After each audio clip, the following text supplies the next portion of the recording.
Hey guys, welcome to the MagFed Ranch Paintball channel, and today I'm going to be doing a what if video. But before I get into it guys, subscribe to the channel, smash that like button, share, and comment. Alright guys, let's get into it. So today's topic video is going to be, what if you only had one marker? Meaning you just only had one to choose from and you couldn't have any other markers.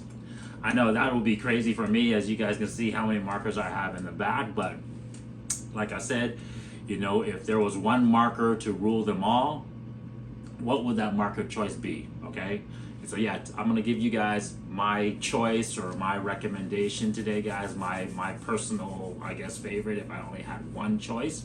Okay, but before I get into it, and of course before I break down these beautiful markers on the table that I have here for you guys, let's go over a couple, obviously, prerequisites, as I always do in these videos, guys. So the context of this, of course, is one, this is an individual gameplay type of scenario, okay? Meaning that you don't have any other teammates with you, right? There's no fire team, there's no squad, there's no one else on your team to potentially fulfill other roles or other objectives, right? Meaning that there's you need one marker to pretty much do all the different scenarios and potentially fulfill all the different situations that you might run into, right? So you can't have a sniper dedicated role, you can't have a DMM dedicated role, you don't have an assaulter dedicated role. In essence, you have to do it all yourself. Okay, that's first and foremost. Second, as always, as you guys know, I'm always talking about first strike shooting MagFed markers, guys. So it's in the context of MagFed gameplay using first strikes. So of course, first strikes is a requirement. Okay, and so those are kind of the two big things that we need to make sure that we're on the same page about, because like I said, if there was other teammates to play with you, then they could have other markers. Then of course you would be able to choose, you know, the different markers from there. Okay, so like I said, this is going to have to be kind of a jack of all trades, right? Pretty much jack of all trades, but a master of none type of situation. Okay, so let's start from the left to the right. The markers that I have here on top of the table, guys. So right here we have our DMM setup. It is our MR12 Mod H, right, or the clone of the Mark 12 Mod H, Mod Holland, and it has a 16-inch barrel and the shorter, the shorter PRI handguard version of the Mark 12 SPR rifles. Okay, in the middle we have, of course, one of my favorite markers. It's our MR SDMR. And of course, this is the clone of the H&K SDMR. This marker has a 16-inch barrel as well. By the way, both of these are hammerhead barrels, guys. It's got an M-LOK style handguard. This one, of course, I've equipped with a bipod just in case you do need to do sniper or DMM positions. This one, of course, has our crossbow scope. This is the True Glow OptiSpeed crossbow scope on here, guys. And last but not least, we have our Seal Recce clone marker, but in essence, it's another Mark 12 version that is out there. It's one of the more obscure ones, though. Not too many people know about the Seal Recce rifle. There's a bunch of videos out there, guys, so go check it out online about this rifle and its development with Crane in Indiana. It was obviously a rifle that was requested by the Navy SEALs to fulfill that designated marksman SPR role.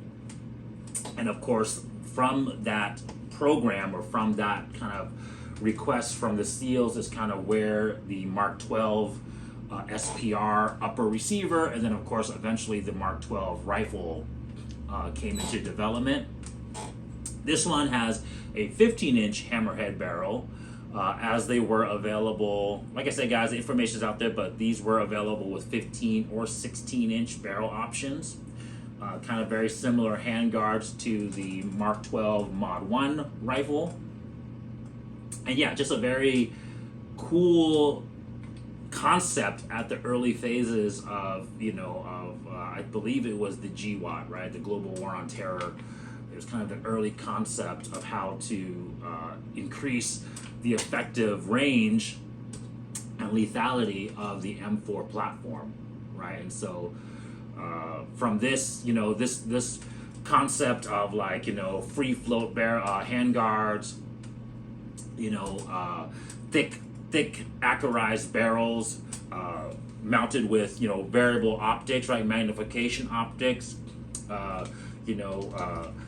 match grade triggers, and then of course the round, right? I don't want to get into it too much, guys. But also the round is very important. Just like the round is going to be very important here with our mag-fed markers as well, too. Okay. So you'll notice here, real quick. Let's discuss barrel lengths real quick. So you'll notice that I kind of went with the 15 to 16-inch barrel length. Okay, guys. And why is that? So why didn't I go with more of an MR18? Or maybe like an M4, right? A 14-inch barrel, one of our 14-inch barrel setups, like maybe our URGI. Well, it's the trade-off, like I said, because now that this is a one marker does all type of scenario where not only does it have to be good at CQB ranges and mid ranges of, let's say, 40 to 50 yards, but it also has to decently excel at the 80-yard to potentially 100-yard distance, right? So you want to be able to, the probability of you hitting a man-sized target all the way out to 100 yards, because you might have to be called upon to do a designated marksman role or a sniper role. That's kind of where that barrel length is kind of right in between. Like I said, it's not a it's kind of a jack of all trades, but a master of none type of situation. So to me, 16 inches is a good trade-off. 15 inches is a good trade-off because that barrel length is going to be accurate with those distances. And guys, watch out for videos in the future. I'm going to be shooting accuracy videos of these markers. But the other thing too is with paintball markers, right, we don't need suppressors. Suppressors now in the military and in combat, especially with obviously the U.S. military, it is pretty much a standard now, right? Every combat rifle issued today is going to be issued with some type of suppressor. And most of the reason why is because it's for not sound suppression, guys, but it's for the flash and obviously the muzzle flash hiding aspect of it, right? So when you're firing, if you're engaging an enemy at distances, long distances of 200, 300 yards or more, it's hard for your enemy to figure out, right, to pinpoint where those shots are coming from. And then of course, especially at nighttime engagements too, you don't get that muzzle flash. And so our soldiers, right, our operators, don't have the risk of the enemy knowing where they're shooting from. And so yes, the sound suppression is a benefit as well, but the key takeaway is that it's kind of masking where the shot is coming from, okay?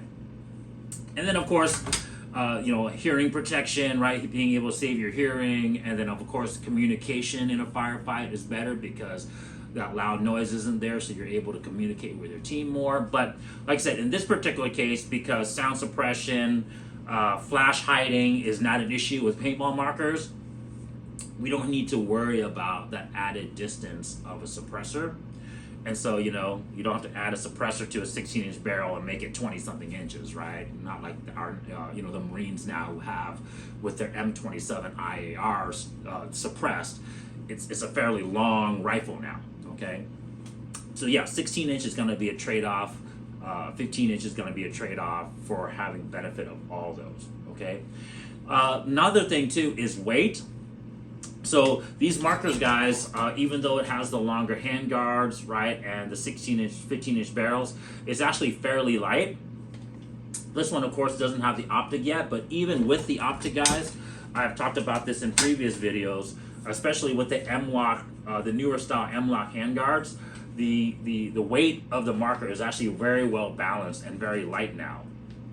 Especially with the heavy optic kind of mounted near the center of the marker and in the rear of the marker, and the front of the marker is lighter now with the M-Lock handguards.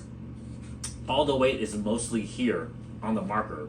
And so when you're holding it and you're trying to holding it up for firing, it's actually not that heavy. All the weight is kind of here, okay? Now, of course, I added a bipod on this one, so that way the weight is a little bit more, but it's not as bad as you would think, okay? So weight's another key takeaway point.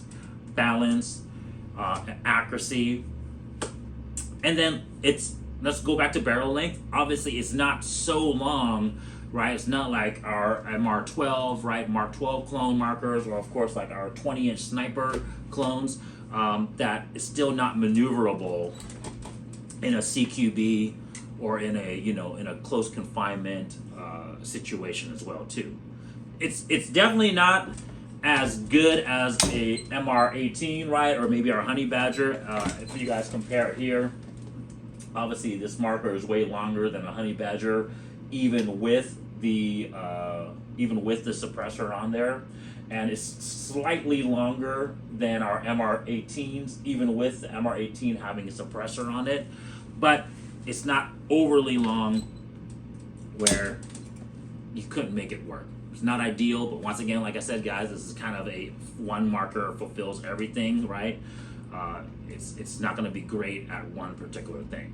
Okay, let's go into accuracy, because that's going to be a huge determining factor on why I chose this particular barrel length, these particular builds. Is the 16-inch barrels, guys, in our testing and our countless shooting of these markers, it does honestly really fall between a shorty, 10-inch barrel or less, to a longer barrel, 18-inch or longer. So with the 16-inch, and I'll be honest with you guys too, even the 14-inch barrels can sometimes get this grouping size, but the 16-inch barrels obviously do it more often. The probability, once again, you're going to get 8 to 10-inch groups at 80 yards with the 16-inch barrels. And that's just with our standard Mark 68 Mod 1 rounds, right? Just our overall general purpose rounds, right? So you're going to be able to hit man-sized targets frequently, right? On a probable scale, if you're hitting 8 or 10-inch groups at that distance, you're going to be able to hit your target the majority of the time, right? With that size of a group.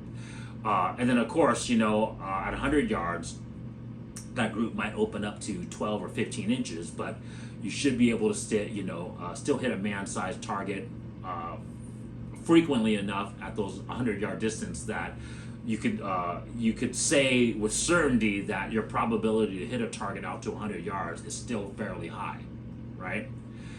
Now, this is what we talked about earlier, right? How the SPR program, how the SEALs, the development of the round with the rifle was a huge part. It's almost like the round was actually even more important than the rifle development itself, right? In the AR world, that was obviously the Mark 262 round. It started out with the Mod O, and then it went to the Mod 1. That round was from Black Hills, guys. But like that how the round is so important with the accuracy and the distance capability with the real steel rifles, it's going to be the same with our MagVet markers too, guys. So using the correct dialed in, rounds that are consistent for the longer distance, like our Mark 68 Mod 2 or Mod 3 rounds, right? Our DMM and sniper rounds, we have seen 2 to 4 inch reductions in group sizes on a probability of scale at the longer distances. So what does that translate to? That means if we're using the DMM or sniper rounds, these markers are going to be capable of potentially 4 to 8 inch groupings, right? And so now instead of going from 8 to 10 inch groupings, we're talking like a reduction by almost half, right? 4 to 6 inches, 4 to 8 inch groups now at the 80-yard distance. And then, of course, at the 100-yard distance, we're talking 8 to 10, maybe at most 12-inch groupings, once again, on a probability of scale on average, right? And so the chances of hitting your man-sized target at the further distances, not only with the barrel length, but of course the right match-grade ammo to pair it with, is going to be a huge, performance factor. Whereas obviously even with the shorty barrels, guys, yeah, I mean you guys have seen the video where the MR18 Mod 1 shot like six-inch groupings at 80 yards with the general purpose rounds. That's not what generally happens, right? On the probability of scale, it's going to hit more closer to 10 to 12-inch groups with the Mark 68 Mod 1 rounds. And then even with the DMM or sniper rounds, you know, you're still in the 8 to 10-inch grouping range, not the 4 to 6-inch grouping range with the longer barrels, okay? Next, let's talk about the optic, guys. The optic that you want to pair with this, because obviously, you know, we just talked about how one of the positions, one of the roles, or one of the duties that you might have to do, because this is a one marker fits all, is taking that shot out to the further distance. So you definitely want to pair up the marker with some type of magnification scope, something like this True Speed OptiSpeed scope. This is typically like a 3 times magnification, right around 2 to 3 times magnification, depending on the speed of the scope, is typically what we see with all the crossbow scopes. And so that will definitely give you a good, clean sight picture at 100 yards and in. And what I would also do would probably be pairing it with an offset red dot like we have here with our M4A1 FSP, right? And so that will give you the best of both worlds, where you can use the offset red dot for close quarters engagement, and then just switch it to the crossbow scope, right? And use a crossbow reticle. This crossbow reticle, by the way, guys, has reticle holds from 20 yards all the way out to 100 yards, but it also has kind of like an arrow hash mark all the way at the bottom, which is probably going to be good out to about 150 yards. Now, as you guys are aware, watching the video, guys, in our testing, that because the FSR round doesn't match 100% with a crossbow arrow or a crossbow bolt, your reticle hold is going to have to be a little bit higher with the first strike rounds because they don't weigh as much. So typically an 80-yard shot, you would use about a 105 reticle hold. So the fact that this one has holds, you know, past 105 yards, this one will probably be good out to 100 yards, maybe potentially up to 110 yards, and still be fairly accurate. Okay, so that's kind of the benefit you get with a magnification crossbow scope. And then of course, if you had a offset red dot, very similar to kind of our offset iron sights here on the marker, right, guys? We could, you could obviously engage your targets at close range with the offset sights, right? And then obviously if you needed to take that long range shot, you can just snap over and use the crossbow scope. All right, let's talk about CQB distances real quick, guys, because that's kind of where the red dot's going to come to play for sure. Although you can still effectively use the crossbow scope as a close range scope if need be.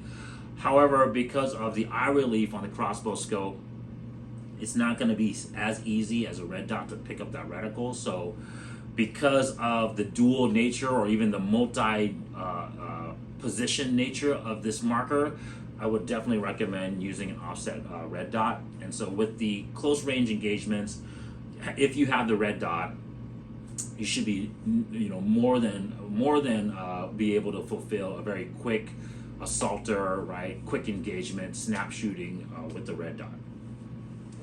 Okay, let's talk about magazines next. I would pair this marker because we have to do a little bit of everything. I would run a combination of not only the 11-round shorty mags, but I would also rock several, and actually I would probably rock more of the 19-round normal mags, right? Because for the majority of your time, you're gonna have to engage quite a bit of targets, whether that's, you know, you're having to assault, or you're gonna have to take out more enemies because, like I said, you're playing on an individual basis. And then of course you might have to lay that suppressive fire if need be as well, right? And when I'm talking about individual bases, you're still playing with a team, right? Let's say you go out to a field day, let's say you go out to an event, you're still going to be part of a team. It's just the problem is in this context, your teammates aren't working with one another, right? This is very typical of how most gameplay is, right? Everyone goes out on the field and it's kind of a every person for themselves type of gameplay. So in that context, you're going to want more rounds because one, you might have to still lay suppressive fire for your quote-unquote teammates that are going to move. And then, of course, you might need the rounds yourself because you're having to engage multiple enemies and you don't have quote-unquote teammates to help you, right? No teammates are backing you up. Now, why you might carry a couple of shorty magazines is because, of course, if you need to lay in the prone position. I've talked about this in other videos, guys, on how the bipod, depending on the position that you choose, the height that you decide to set it at, you might need the shorty magazine to clear the ground clearance. And so, if you're called upon to play the sniper position or a designated marksman position, you'll need the shorter magazines to fulfill that role. For me, if I was going to play, like in this context, I would probably want to carry at least 7 magazines. So I would carry one full 19-round magazine in the beginning when the gameplay starts. Especially if you're just starting out as just a normal gameplay, you haven't been assigned as the sniper yet. I would start out the game with the 19-round magazine in the marker, and then I would carry 2 shorty magazines just for the purpose of DMM or sniping, and then an extra 4 19-round magazines for a total of 7 magazines. Okay, guys, I think that would be a good loadout. I would probably also carry a backup marker as well too. Most likely my trusty TIPX here, with just the standard CO2 cartridge and an extra 3 magazines, right? So you got 3 magazines in your TIPX as a backup, and you could also use that, of course, as a close quarters battle marker. And then, of course, having the capability to engage not only close range but long distance with your do-it-all marker. Okay. FS rounds, going back to it, I would definitely use either the DMM or sniper rounds, but like I said, using the general purpose rounds, the Mark 68 Mod 1 rounds would be definitely doable. Regardless, playing with FS, you're still going to get way more accuracy than your standard paintball, and when most fields, when you go onto most fields, not a whole lot of people are playing with FS, and so just having that added capability is going to give you an advantage, which, guys, that's what we need to talk about real quick. I don't want to get off on a sidetrack, but when you're playing MagFed, you want all the advantages you can get. You want the best accuracy, you want the best performance, guarantee the hits, right? So I don't see a reason not to play with first strike rounds. Of course, besides the cost, but when you start thinking about how, like, if you were playing normal round ball with a hopper and how many rounds of paintball you go through on a day of playing paintball with a hopper gun, you might go through nowhere near that with first strike rounds. And so, you buy a case of 600 first strike rounds, I think it's like $150. But let's be honest, a case of 600 first strike rounds, you're never going to use that in one day of gameplay. Shoot, I doubt you're going to use all of that in like few days of gameplay, right? So a loadout of 7 magazines is going to be typically right around like 150 rounds. Okay, guys, with the shorty magazines and everything like that. So, one day of gameplay, you might end up using 150 to 200 rounds total. And that's a lot, guys, using that many rounds. And so, yeah, so I think overall, if you kind of like outweigh the pros and cons, and of course just the less you're going to shoot because the FSR is more accurate, I think the cost offset is going to offset itself compared to normal hopper fed gameplay. Okay, guys, I mean, that's my choice. I would go with either a 15, 16-inch barrel setup. So like I said, our markers of choice here is going to be something in like the Mark 12 SPR type of clones, whether it's the Mod H or the Seal Recce. But also one of my personal favorites, I'll be honest with you guys, if I was going to be rocking it, it's probably going to be this Vulcan M17 in the SDMR clone platform with the crossbow scope and with some type of offset red dot. What are your guys' thoughts? What would be your one marker to rule them all choice, right? Guys, please share in the comments what you guys would choose as your do-it-all marker out there when you guys go play. Guys, if you guys like that video, subscribe to the channel, smash that like button. Check you guys next time. Peace.